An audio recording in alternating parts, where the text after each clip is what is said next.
झीलक के पास एक जगह है कठारा गांव, और ये कानपुर देहात में आता है। गुज्जू सिंह के घर और उनकी पत्नी का नाम था मूला देवी। और मूला देवी जब शादी होकर के आई और उसके बाद में घर पे आराम से रहने लगे, और कुछ समय के बाद गुज्जू सिंह के घर में एक बालक का जन्म हुआ, और वो 1 सितंबर 1911 की बात है, और उस दिन था शुक्रवार। और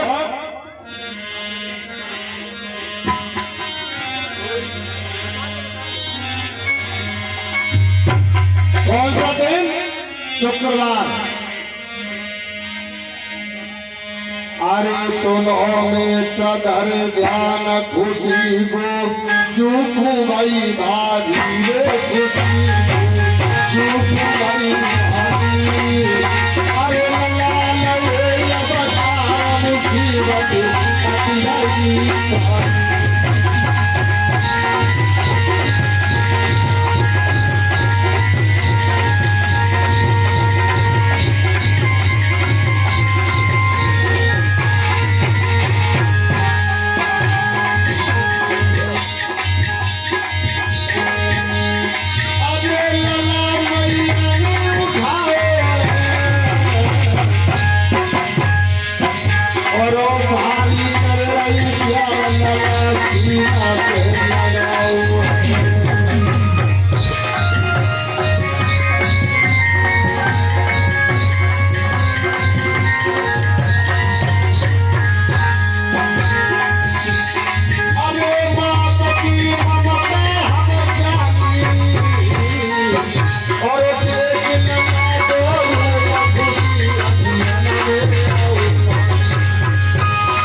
भैया भारी खुशियां भाई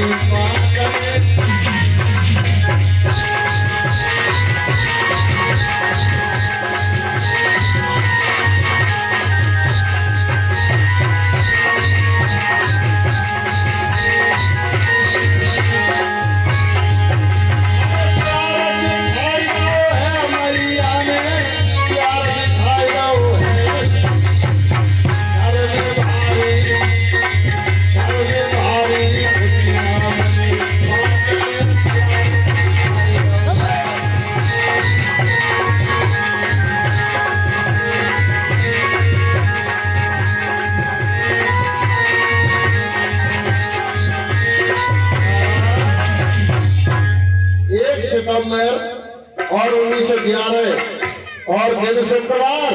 आज गुज्जू सिंह के परिवार में और मूला देवी मैया ने एक बेटा को जन्म दिया, और उस बेटे का नाम रखने के लिए भैया पहले क्या होता था, नाम खुद नहीं रख पाता है, बच्चा तो पैदा कर लेता है। और हमें लगता है हमें नहीं, बच्चा पैदा तो कर लेंगे लेकिन नाम नहीं रख पाएंगे। बच्चा तो पैदा कर लेंगे लेकिन बिना अपने इच्छा से ब्याह नहीं कर पाएंगे। वो तो है कोई हिम्मत वाला जो जिक्र कि हम अपनी बिटरिया को या बेटा को ब्याह अपने मन से तारीख डिसाइड करके करेंगे? नहीं। कितने लोग हैं इधर हाथ उठा के? एक ही ना, सब झूठ बोलेंगे। ये प्रधान जी है, देखो प्रधान जी। अरे राजकुमार हमारे मामा तो है, ये तो सही बात। प्रधान जी भी हाथ उठा रहे हैं, देखो प्रधान जी है। हाँ। और कोई है? बस है टाइटा फिश बनता है, बहुत होशियार है। क्या खा होशियार हो? लला पैदा कर लो ना हो ना रख पाई भैया ना कर पाई, देखिए कल बोरिंग भाई नहीं। अच्छा हमें कुछ याद है, अब अगर बोरिंग करानी हो, सबा लगवानी हो, पूछिए कौन सा खुन्ना पे अच्छी पानी देगी। सचो ना करता मन पे करिए ना बात। इतनी हिम्मत नहीं है तुम लोगों में।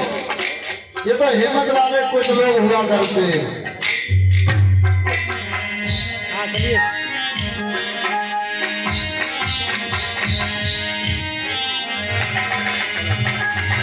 आज बंधुओं, बेटा की उम्र धीरे धीरे 5 वर्ष की हो गई और गांव के स्कूल में एडमिशन करा दिया।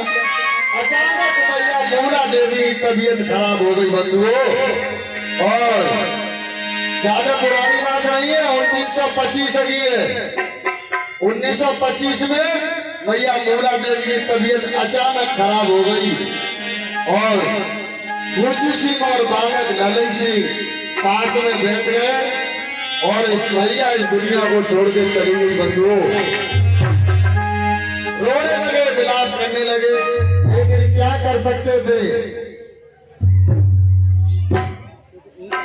और उसके बाद में गुरजू सिंह ने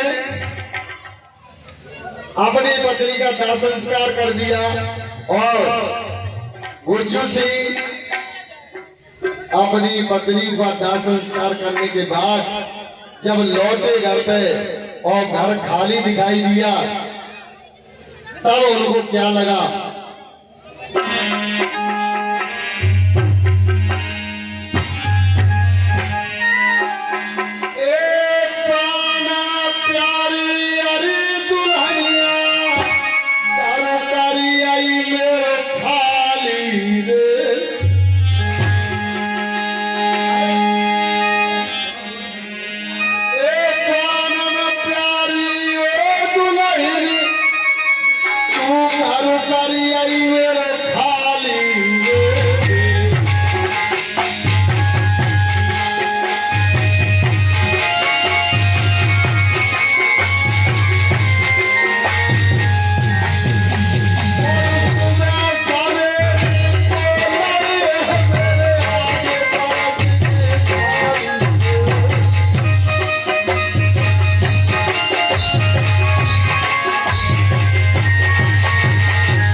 समय समय पे याद समझती है।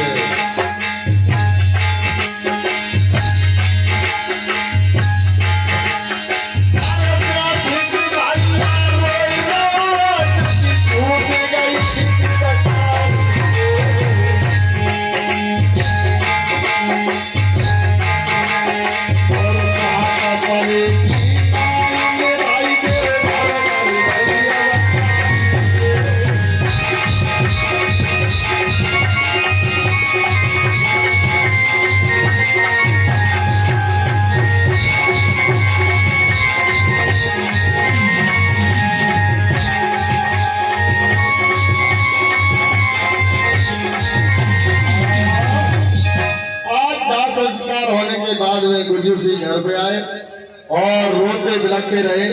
धीरे धीरे दुख कम हो गया और इधर ललन सिंह यादव की उम्र 14 वर्ष की हो गई और 14 वर्ष की उम्र होने के बाद बंधुओं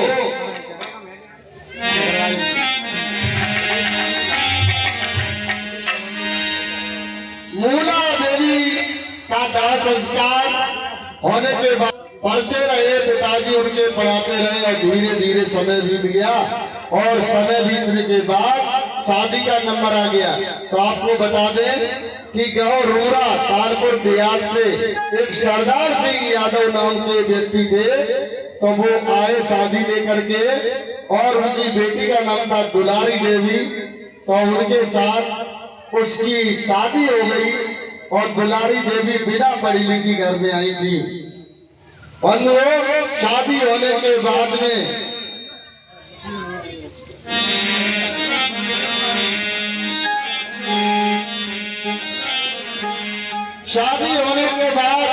आज ललन सिंह यादव अपने परिवार में थोड़ी सी खुशी के साथ रहने लगे और जब ललन सिंह यादव थोड़ी सी खुशी के साथ रहने लगे और उनकी नौकरी लग गई पुलिस में, जब नौकरी पुलिस में लगी तो उनकी पत्नी दुलारी देवी बहुत खुशी होने लगी। सोचने लगी कि अब तो हमारी जिंदगी अच्छी कटेगी। तो भैया जैसे ही नौकरी लगी तो आज उनके पति महाराज अपनी नौकरी के लिए तैयार हो गए और इधर पत्नी को थोड़ा सा कष्ट होने लगा। जा रहे हैं, ये ज्यादा पुरानी बात नहीं है, ये 1933 की बात है जब नौकरी लगी और उस समय उनकी पत्नी दुलारी देवी ने उनको घर से विदा किया। तो दोनों आज पत्नी खड़े हैं और जब चलने लगे तो पत्नी प्यार की नजरों से देखने लगी अपने पिया को। और जब थोड़े से आगे बढ़ गए तो कहने लगी, अरे जरा देर ठहरो सैयदा, अरे तमन्ना यही अभी हमने जी भर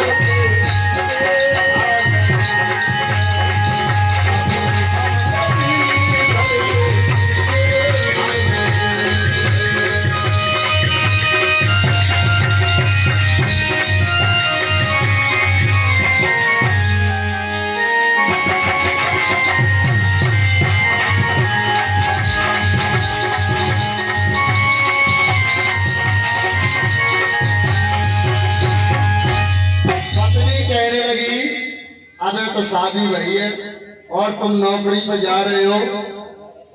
नौकरी की खुशी भी बहुत होती है पत्नी को, लेकिन जब पति नौकरी पे जाता है तो वो जो पत्नी का जो बिछड़न होता है वो वही जानता है जो बिछड़े हैं।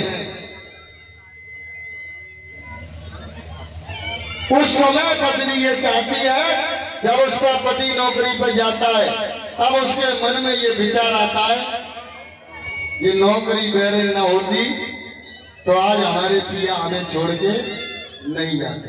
हाईवे को कहते आप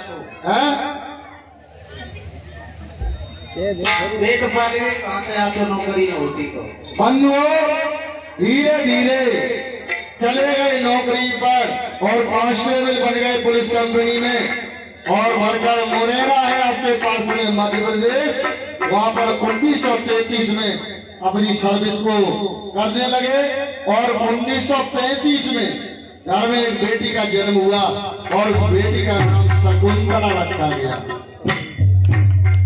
शकुंतला रखा गया। आज गुज्जू सिंह अपनी नातिन को खिला रहे हैं और खिलाते खिलाते खुशी मना रहे हैं। जब ललई सिंह के पास खबर गई तो वो भी खुशी मनाने लगे। एक बात बताए,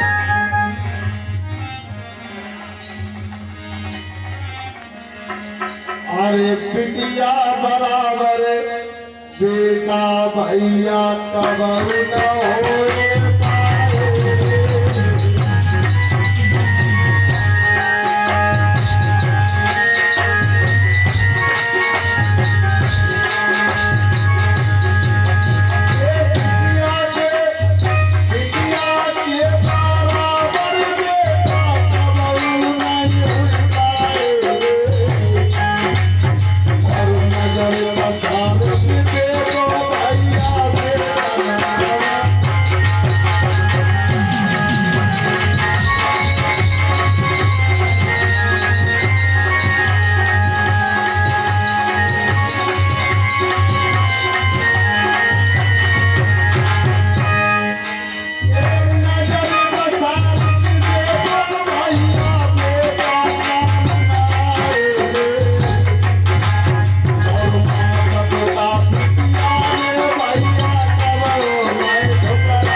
बेटा कभी काम नहीं आया है और बेटा ने अपने माँ बाप की सेवा नहीं करी।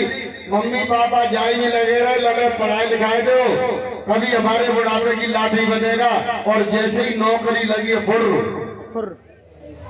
और इसी बीच में आप लोगों से एक बताना चाह रहा हूँ कि हमारे बीच में श्रद्धेय भंते जी, धम्मो भैया जी और प्रोफेसर धर्मेंद्र कुमार जी और मास्टर साहब श्री पंकज कुमार जी, ये आमाहार से सभी लोग आए हैं। एक बार पहले तो जोरदार ताली बजाइए सभी के लिए।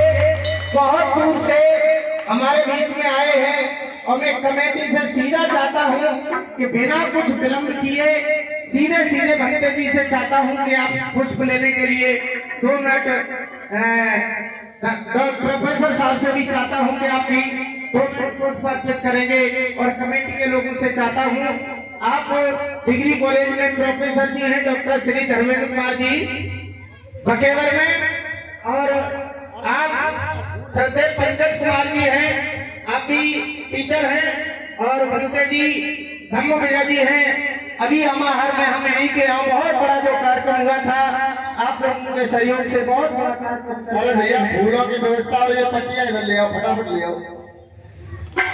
एक और लीजिए, ये हमारे मास्टर साहब हैं, और अब चूंकि हमारी टीम के लोग खड़े हो गए, इनको हम करा चुके हैं। मुझे केवल आए हुए मेहमानों से कराना था।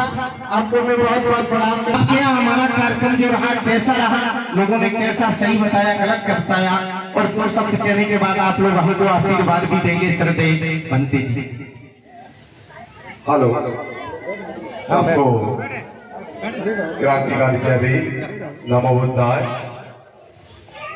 शिरोमणि जी ने हमारे यहाँ पर 4 दिन का कार्यक्रम किया और उस पूरे क्षेत्र में क्रांति फैला दी है, और जिनके घरों में वायरस था उसको भी निकाल दिया है। तो हमारे क्रांतिकारी साथी हैं शिरोमणि जी और उनकी पूरी टीम को हम धन्यवाद देंगे कि क्षेत्र में बार बार क्रांति फैलाए हुए हैं और पूरे तन मन धन से वो लगे हुए हैं। रात देखते हैं ना दिन देखते हैं, जबकि सब कुछ सरकारी जॉब होने के कारण हो रही, उसके बावजूद भी बाबा साहब के मिशन को चला रहे हैं। ऐसे शूरवीरों के लिए मैं बार बार धन्यवाद कहूंगा। और हमारे मास्टर साहब, मास्टर सागर साहब, उनका तो कहना ही क्या है। उनका जो क्षेत्र में प्रचार हुआ है, उन्होंने जो काबिल तारीफ काम किया है, पूरे क्षेत्र में लोगों ने मास्टर जी की वाह वाह रखी है, और मास्टर जी का कार्य बहुत अच्छा है। और यहाँ भी मुझे लगता है ज्यादा समय नहीं लगेगा वायरसों को घर से निकालने में, और हमारी पूरी टीम तैयार है। हम सब लोग शिरोमणि जी के साथ कंधे से कंधा मिलाकर काम कर रहे हैं, और उनके लिए मैं बार बार धन्यवाद, उनकी पूरी टीम के लिए बार बार धन्यवाद। पूरे क्षेत्र में क्रांति फैला दी है, और लगातार कई वर्षों से शिरोमणि जी काम कर रहे हैं। आप सब लोग भी उनका उत्साहवर्धन करते रहे, हम लोग भी उनके साथ लगे हुए इन्हीं विचारों के साथ में क्रांतिकारी। जय भीम, नमो बुद्धाय, जय श्री राम। और भंते जी का आशीर्वाद लेने के बाद मैं चंद मिनटों में हमारी बीच में श्रद्धेय पंकज जी जो सरकारी टीचर हैं, हम लोगों का उत्साहवर्धन करने के लिए आपके बीच तक आए हुए हैं। मैं उनको बहुत बहुत धन्यवाद देना चाहता हूँ। साथ ही चाहता हूँ आप इतनी दूर से आए हैं और इतनी बड़ी भीड़ बैठी हुई है, तो श्रद्धेय पंकज जी कुछ 2 शब्द बोले। भगवानों के भी भगवान बाबा साहब के चरणों में श्रद्धा सुमन अर्पित करते हुए, और जो बुद्ध कथा हो रही है, प्रातः स्मरणी भगवान बुद्ध के चरणों में श्रद्धा सुमन अर्पित करते हुए, ये शब्द मैंने 2 बोले, दोनों में अंतर है। एक तरफ पूरे महापुरुष रख लो और एक तरफ बाबा साहब को हमें दे दो, आपके पास क्या बचेगा? कुछ बचेगा? तो इसलिए हम लोगों का पहला नारा होता है जय भीम नमो बुद्धाय, जय भीम नमो बुद्धाय। और यही चाहते हैं कि हमारे शिरोमणि जी आगे इस क्रांति को बढ़ाते जाएं, तो बाबा साहब जब तक बचे रहेंगे तब तक हमारे ऊपर ये कपड़े लत्ते बचे रहेंगे, अन्यथा बचने वाला कुछ भी नहीं है। इन्हीं शब्दों के साथ अब देर न करते हुए अपनी वाणी को विराम देना चाहूंगा और आशा करूंगा ये मातृशक्ति बैठी हुई है, ये अगर सुधर गई तो मेरा भारत महान बन जाएगा, विश्व गुरु बन जाएगा।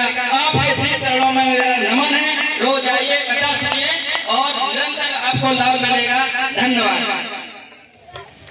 गागर में सागर बढ़ते हुए श्रद्धेय पंकज साहब जी, नाम बहुत बड़ा है, काम भी बहुत बड़ा है। जब इनका काम देखोगे तो आप कहोगे कि हाँ वास्तव में ये झुकते नहीं है किसी को, कितना ही बड़ा सूरमा हो लेकिन ये अपनी बात उठा लेते हैं। ये कहते हैं कि हम बाबा साहब के मिशनरी हैं, कभी झुकने वाले नहीं हैं। हम बाबा साहब के मिशन पर जान लुटा सकते हैं लेकिन सर को कटा सकते हैं लेकिन सर झुकाते नहीं हैं। ऐसे ये लोग हैं, मैं उन्हें बहुत बहुत बार देखा हूँ। और इसी बीच में हमारे बीच में डॉक्टर धर्मेंद्र कुमार जी आए हुए हैं, मैं उनको भी बहुत बहुत, अब मैं उनको, क्योंकि वो डॉक्टर हैं, हम तो बहुत छोटे कानून को है, बहुत छोटी पदवी है, आपकी डॉक्टर पदवी है, आपने पीएचडी की है, तो मैं आपको सलाम करता हूं और चाहता हूं कि हमारी पूरी टीम के लिए और यहाँ बैठे लोगों के लिए एक जोश भरने का काम करेंगे कि आप उस क्षेत्र में बहुत बड़ा कार्य करते हैं। मास्टरी के साथ साथ लोगों को जगाने के लिए कहीं न कहीं किसी न किसी गांव में कार्यक्रम करते हैं। हम भी आप जैसा ही सोचते हैं कि हम भी कुछ समाज के लिए करेंगे। हमारी पूरी टीम के लिए एक बार आप कुछ करेंगे। श्रद्धेय डॉक्टर धर्मेंद्र कुमार जी।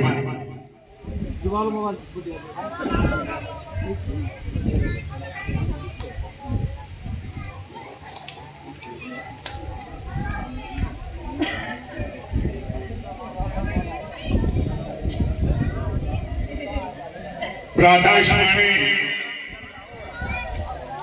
महाकारुणिक तथागत बुद्ध विश्व में ज्ञान के प्रतीक, भारतीय संविधान के निर्माता, आधुनिक भारत के निर्माता, हम सबके भाग्य विधाता, भारत रत्न परम पूज्य बाबा साहब डॉक्टर भीमराव अम्बेडकर साहब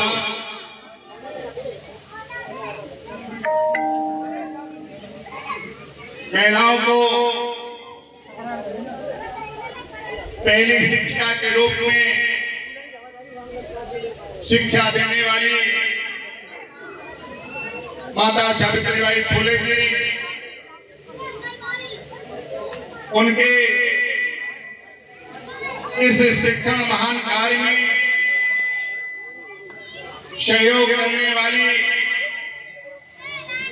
माता फातिमा शेख जी,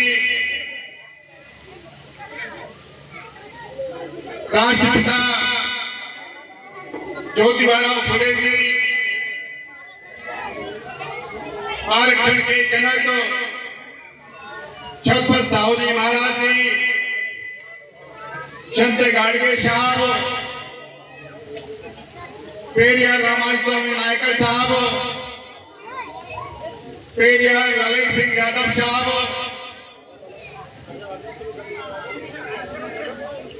बहुजन नायक मानवर कांसीराम साहब, वह बहुजन समाज में जन्मे सभी संतों, गुरुओं, नायकों, जिनके त्याग और बलिदान से, संघर्ष से हम सबका मान सम्मान कायम और कायम है। ऐसे महापुरुषों को मैं सत सत नमन वंदन करता हूं। आज धम्म सेवा समिति ग्राम ठकरी, नगला ठकरी के द्वारा आयोजित बौद्ध धम्म देशना कार्यक्रम में अपनी वाणी से महापुरुषों की विचारधारा को आप तक पहुंचाने वाले समाज के समाज सेवी पुरोधा जागरण आंदोलन के आंदोलनकारी और मेरे पास ऐसे कोई शब्द नहीं है जिनसे मैं और अच्छे शब्दों से नवाजा जा सकूं। मेरी डिक्शनरी में उन शब्दों का अभाव है। उस कथावाचक समाज सेवियों परम श्रद्धेय सर्वेश कुमार श्रोमणी साहब, महेश चंद्र रमण सागर साहब, देवेंद्र प्रसाद साहब, ब्रज हंस जी, राम नरेश जी, अवनीश जी, राजकुमार जी व कथावाचक की संपूर्ण सम्मानित मंडली, इस कार्यक्रम में उपस्थित ग्राम सभा की सम्मानित प्रधान जी, इस कार्यक्रम में दूर दराज से पधारे विद्वान भक्तगण, पूज्य भिक्षु संघ एवं माताओं बहनों बच्चों, सबको मेरा सादर से भी नमोदय। सभी लोग यदि शांतिपूर्वक बैठेंगे तो मुझे आपसे बात करने में और अच्छा लगेगा। मैं आपको उन बातों के लिए इंगित करूंगा जो आपके जीवन से जुड़ी हुई हैं। आपके पारिवारिक समृद्धि, आपकी व्यक्तिगत समृद्धि से जुड़ी हुई हैं। उन बातों पर मैं ही चर्चा करूंगा। महापुरुषों की विचारधारा, महापुरुषों की देशना आपके बीच में हमारी जो कथावाचक मंडली है, समाज सेवी मंडली है, वो आपके पास रख रही है। साथियों, आप जानते हैं कि आज जो कुछ भी है वो सब महापुरुषों के कठिन परिश्रम आंदोलन का प्रतिफल है। अर्थात उन्हीं के संघर्ष से जो भी हमें मिला हुआ है, उसी की वजह से आज हमें चमक है, समानता के साथ बैठने की आजादी है, अपने अधिकारों को प्राप्त करने के बाद शिक्षा प्राप्त करने की आजादी है, वोट देने का अधिकार है, लोकतांत्रिक न्याय प्राप्त करने का अधिकार है। ये सब हमारे महापुरुषों का दिया हुआ है। और ये महापुरुष जो हैं वो आप शुरू से देख लें, ये वही महापुरुष हैं जिन्होंने अपने त्याग और समर्पण, अपने संघर्ष से आपको ये सारे अधिकार दिए हैं। उन महापुरुषों में जो सबसे ज्यादा जिनकी चर्चा होती है, केवल भारत में नहीं पूरे विश्व में जिनकी चर्चा होती है, वो परम पूज्य बाबा साहब डॉक्टर भीमराव अम्बेडकर साहब हैं। परम पूज्य बाबा साहब डॉक्टर भीमराव अम्बेडकर साहब की जो गाथा है, उनका जो संघर्ष है, वो हमारे लिए प्रेरणा स्रोत है। हमें आगे बढ़ने में ताकत प्रदान करता है, हमें समृद्ध होने में ताकत प्रदान करता है, हमें शिक्षा प्राप्त करने में ताकत प्रदान करता है, लोकतांत्रिक न्याय अर्जित करने में ताकत प्रदान करता है। तो जो कुछ भी है उनका दिया हुआ। आपको मालूम होना चाहिए कि बाबा साहब ने बड़ी मेहनत और बड़ी मशक्कत, तमाम ढेर सारी बीमारियों के रहते हुए आपके कल्याण के लिए, इस देश के कल्याण के लिए, इस देश की जनता के कल्याण के लिए भारतीय संविधान का निर्माण किया था। और आपको यह भी मालूम होना चाहिए कि जब तक भारतीय संविधान नहीं बन रहा था, अंग्रेजी हुकूमत, अंग्रेजी शासकों ने ये स्पष्ट कर दिया था कि जब यहाँ 1857 से आजादी का आंदोलन चल रहा था, 1947 में हमें अधूरी आजादी मिली। इस अधूरी आजादी के लिए उन्होंने शर्त रखी कि पूर्ण आजादी आपको तब मिलेगी जब आप हमें ये सुनिश्चित कर देंगे कि इस देश को आप कैसे चलाएंगे। इसके लिए कांग्रेस और कांग्रेस के तमाम लीडरान ने, जिनमें गांधी जी, मोतीलाल नेहरू, बाल गंगाधर तिलक, आज बहुत ढेर सारे नेता, अब्दुल कलाम आजाद, आदि नेताओं ने संविधान लिख करके उनकी प्रतियां ब्रिटिश हुकूमत के सामने पेश करके ये दिखाने की कोशिश की कि हम इस देश को एक अच्छी सरकार दे सकते हैं, अच्छा कानून दे सकते हैं, अच्छी तरह से इस देश की व्यवस्था कर सकते हैं और शासन को संचालित कर सकते हैं। लेकिन वो सारी व्यवस्थाएं अधूरी थी। वो ऐसी कोई व्यवस्था नहीं थी जिससे सबको समान रूप से आगे बढ़ने का अवसर मिल सके। अंग्रेजों ने इस चीज को महसूस किया था, स्वीकार किया था और ये स्वीकार करते हुए उनके सारे दस्तावेजों को निरस्त करते हुए पुनः बाबा साहब को एक मौका दिया गया। बाबा साहब को संविधान सभा में सम्मिलित होने के लिए इस देश के जो आंदोलनकारी थे, खासकर कांग्रेस के लोग थे, उनको ये कहा गया कि जब तक आप डॉक्टर भीमराव अम्बेडकर को भारतीय संविधान निर्माण समिति में सम्मिलित नहीं करते हैं, ड्राफ्टिंग कमेटी में सम्मिलित नहीं करते हैं, तब तक आप इस देश का अच्छा संविधान नहीं बना सकते और जब तक आप इस देश का संविधान बना के नहीं देंगे तब तक हम इस देश में अप्रत्यक्ष रूप से शासन करते रहेंगे। और यही कारण है कि देश में आजादी 1947 को मिल गई थी। ये सभी लोग जानते हैं, सभी लोग नहीं जानते हैं कि देश को आजादी कब मिली थी? 15 अगस्त 1947। 15 अगस्त 1947 को देश को आजादी मिल गई थी। इसके बावजूद भी इस देश में अंग्रेजी हुकूमत अपना काम कर रही थी। पूर्ण आजादी हमें कब मिली? पूर्ण आजादी हमें कब मिली? 26 जनवरी 1950। कब मिली? 26 जनवरी 1950। 26 जनवरी 1950 को भारतीय संविधान को लागू किया गया और जब इस देश में भारतीय संविधान लागू हो गया तो अंग्रेजी हुकूमत अपने आप समाप्त हो गई और इस देश के ही नागरिक इस देश के शासक हो गए और शासन चलाने लगे। उस भारतीय संविधान में बाबा साहब ने जो हजारों साल से दास्ता, गुलामी, शोषण का जीवन जी रहे थे, उनको शोषण से मुक्त आजादी देने का काम किया। उन्हें ऐसे अधिकार दिए जिससे हर प्रकार के शोषण से, गुलामी से, दास्ता से मुक्त होने का मौका मिला।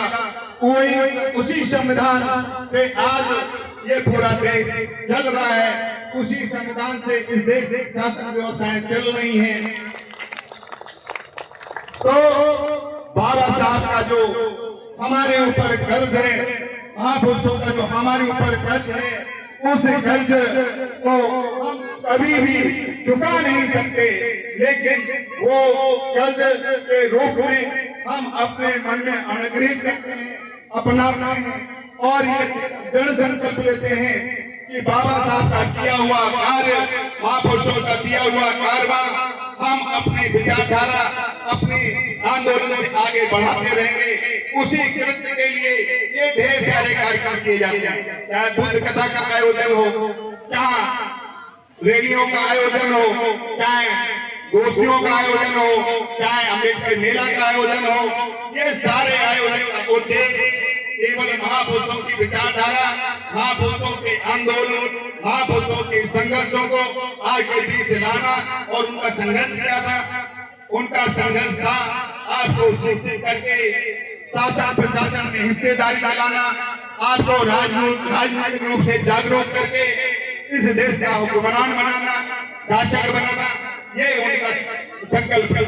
उस संकल्प को करने के लिए, उस संकल्प को पूरा करने के लिए ये सारे जितने भी समाज सेवी हैं, जितने भी इस समाज में काम करने वाले नेता हैं, वो इस दिशा में काम कर रहे हैं।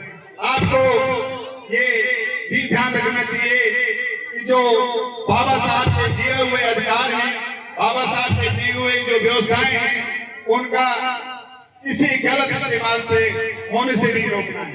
क्योंकि हम जानते हैं बाबा साहब की मूर्ति लगी होगी, बाबा साहब की मूर्ति स्पष्ट रूप से इशारा करती है, क्या इशारा करती है?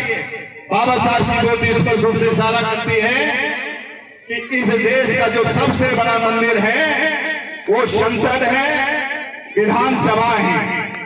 जब आप इन संसद और विधानसभा में पहुंचेंगे तो यहाँ पर इसके पुजारी के रूप में अर्थात प्रधानमंत्री और मुख्यमंत्री के रूप में आप स्थापित होंगे। और जब आप मुख्यमंत्री प्रधानमंत्री के रूप में स्थापित हो जाएंगे तो आप जो सामाजिक समस्याएं हैं, धार्मिक समस्याएं हैं, व्यक्तिगत समस्याएं हैं, उन सारी समस्याओं का निराकरण हो जाएगा और आप अपने पूरे समाज, अपने पूरे देश, अपने पूरे राष्ट्र की तरक्की और समृद्धि कर पाएंगे। हम इस देश के मूल निवासी हैं, हम देश के नागरिक हैं। ये हमारा पुण्य और परम कर्तव्य है कि हम इस देश को एकता, अखंडता की अक्षुण्ण रखते हुए समृद्धि के मार्ग पर आगे बढ़ें। साथियों, आप के बीच में क्योंकि कथा चल रही है, मैं जरूर बहुत लंबा भाषण होता चला जा रहा है। मैं अपनी बात को और लंबा ना खींचते हुए अपनी बात को यही खत्म करने से पहले एक बात कहता हूँ कि हम सब लोग ये संकल्प लें कि हम अपने बच्चों को पढ़ाई लिखाई में पूरी तन्मयता के साथ उनका साथ देंगे, उन्हें स्कूल भेजेंगे, उन्हें अच्छे कपड़े पहनाएंगे, उनको कुरीतियों से बाहर रखने के लिए, कुरीतियों से दूर रखने के लिए हमेशा अपने सानिध्य में रखेंगे। सानिध्य में रखेंगे, सानिध्य में रखने का मतलब क्या हुआ? अपनी नजर के सामने रखेंगे, क्योंकि यदि बच्चा नजर के सामने से हटा तो पता नहीं किस कुसंगति में फंस जाए, किस बुरी नीयत में फंस जाए, आपको मुसीबत पैदा हो सकती है, आपके संकट पैदा हो सकती है। इसलिए बच्चों को हमेशा अपनी नजर के सामने रखना चाहिए। बच्चे जब जागरूक हो जाएं तो उनसे हमेशा संवाद बनाकर रखना चाहिए। बच्चों की शिक्षा दीक्षा अच्छी चलती रहे, उनकी शिक्षा दीक्षा में कहीं कमी ना आए। आप अपने सारे शौक, अपने सारे मनोरंजन को दूर रखें और बच्चों को अच्छी परवरिश के लिए पूरा समर्पण करें। बच्चे जब आपकी अच्छी पढ़ाई लिखाई करके नौकरी प्राप्त कर जाते हैं और आगे बढ़ जाते हैं तो आपका नाम रोशन होता है, आपके परिवार का नाम रोशन होता है। जो माँ बाप अपने बच्चों को अच्छी शिक्षा नहीं दे पाते हैं, अपने सुख शांति और अपने मनोरंजन में व्यस्त रहते हैं, उनके बच्चे अक्सर गलत रास्ते में चले जाते हैं। तो उन बच्चों को गलत रास्ते में जाने से बचाने के लिए आपको ये त्याग करना पड़ेगा कि आपको अपने बच्चों की पढ़ाई लिखाई में जरा भी कोताही नहीं करना है। बच्चों की पढ़ाई लिखाई में जरा भी आप बाधा नहीं बनना है। अर्थात आप अपने घरों में ज्यादा से ज्यादा कार्यक्रम न करें, कम से कम कार्यक्रम करें, कम से कम कार्यक्रम करके अपने बच्चों को अधिक से अधिक पढ़ने का मौका दें। अधिक से अधिक शादी ब्याह, बच्चों को मत शादी ब्याह में जाने दें, क्योंकि बच्चों को शादी ब्याह में जब भेजते हैं तो होता क्या है, जो माँ बाप हैं वो अपने कार्यक्रम में व्यस्त हो जाते हैं, बच्चे हैं वो फ्री हो जाते हैं, वो पता नहीं किसके साथ घूमते हैं, उनको खाने को मिलता है कि नहीं मिलता है, उनको पानी पीने को मिलता है कि नहीं मिलता है, वो बीमार पड़ जाते हैं। आप जब घर लौट के पहुंचते तो उनकी बीमारी दूर करने के लिए ढेर सारा पैसा खर्च करना पड़ता है। तो इन सब सारी चीजों को ध्यान में रखें। यानी परिवार में माँ बाप भाई बंधु तमाम परिवार के सदस्य होते हैं, कोशिश करें कि बच्चों को विशेष कार्यक्रमों में जाने से रोकें। धर्म के कार्यक्रमों में जहाँ आपको ज्ञान की चर्चा या ज्ञान के कार्यक्रम है वहाँ पर जरूर बच्चों को लेके आए। अन्यथा दूसरे कार्यक्रम में जहाँ पर ज्ञान से कोई लेना देना नहीं, वहाँ उनकी देख रेख कर नहीं सकते हैं, वहाँ पर जाने से रोकें। मैं अपनी बात को यही इसी संकल्पना के साथ खत्म करता हूँ। सबको सादर देवी। मैं इस गांव की, इस आयोजक टीम की आभार व्यक्त करता हूँ कि उन्होंने मुझे अपने यहाँ बुला करके, इस कार्यक्रम में बुला करके मुझे बोलने का मौका दिया। मैं उनका बहुत बहुत आभारी हूँ। इस गायक मंडली को मैं हमेशा साधुवाद करता हूँ कि वो अपने ये तमाम व्यवस्थाओं के रहते हुए भी, सरकारी नौकर होने के बावजूद भी उनमें सामाजिक कार्य, सामाजिक जागरूकता का आंदोलन ऐसा कूट कूट के भरा हुआ है कि वो पूरा समर्पण करने के बाद आपको जागरूक करने का काम करते हैं। मैं ऐसी पूरी टीम को बहुत बहुत साधुवाद करता हूँ। आप सबको देवी नमो बुद्धाय। धन्यवाद। बहुत बहुत साधुवाद श्रद्धेय डॉक्टर साहब को। उन्होंने अपनी छोटे से समय में बहुत लंबी बात कही। सभी बहनें 5 मिनट के लिए बैठ जाए वंदना करके और तभी जाए वंदना होगी। मैं टीम से चाहता हूं कि मैं